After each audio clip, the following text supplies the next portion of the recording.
What do you think of this idea of defunding the police? I actually don't think it's far enough. To end policing as we know it.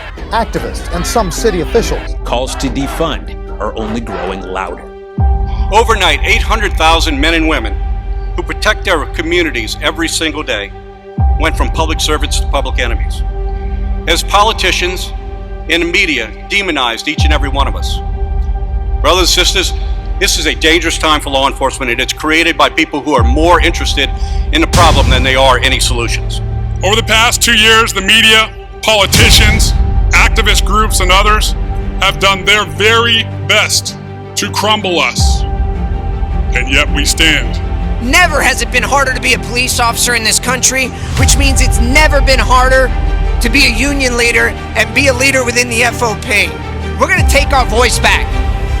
We're going to become the national voice for law enforcement that we so desperately needed. So when it comes to who's speaking on behalf of law enforcement, it's hands down. Stunning report from the National Fraternal Order of Police. The National Fraternal Order of Police, Patrick Young. Fraternal Order of Police. Fraternal Order of Police, the world's largest police union. We started pushing out our stories, our message. That's then picked up by national news outlets across the country, and we are reaching millions. One was a horrific year for violence against police. The head of the country's largest police union also blames anti-police sentiment in some parts of the nation. It's taken its toll, and it's eroding a lack of respect for the law enforcement profession. 346 officers were shot in the line of duty in 2021. That is the highest number recorded since the Fraternal Order of Police started tracking the data. Ambush attacks were up 115%. While they tried to defund us, we stand.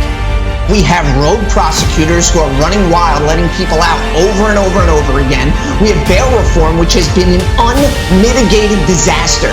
While they try to abolish us, we stand. We've never had a voice like this powerful before. We are the voice of law enforcement in the United States. Brothers and sisters, we're moving the needle and speaking on behalf of our members. We talked about police officers being shot in this country.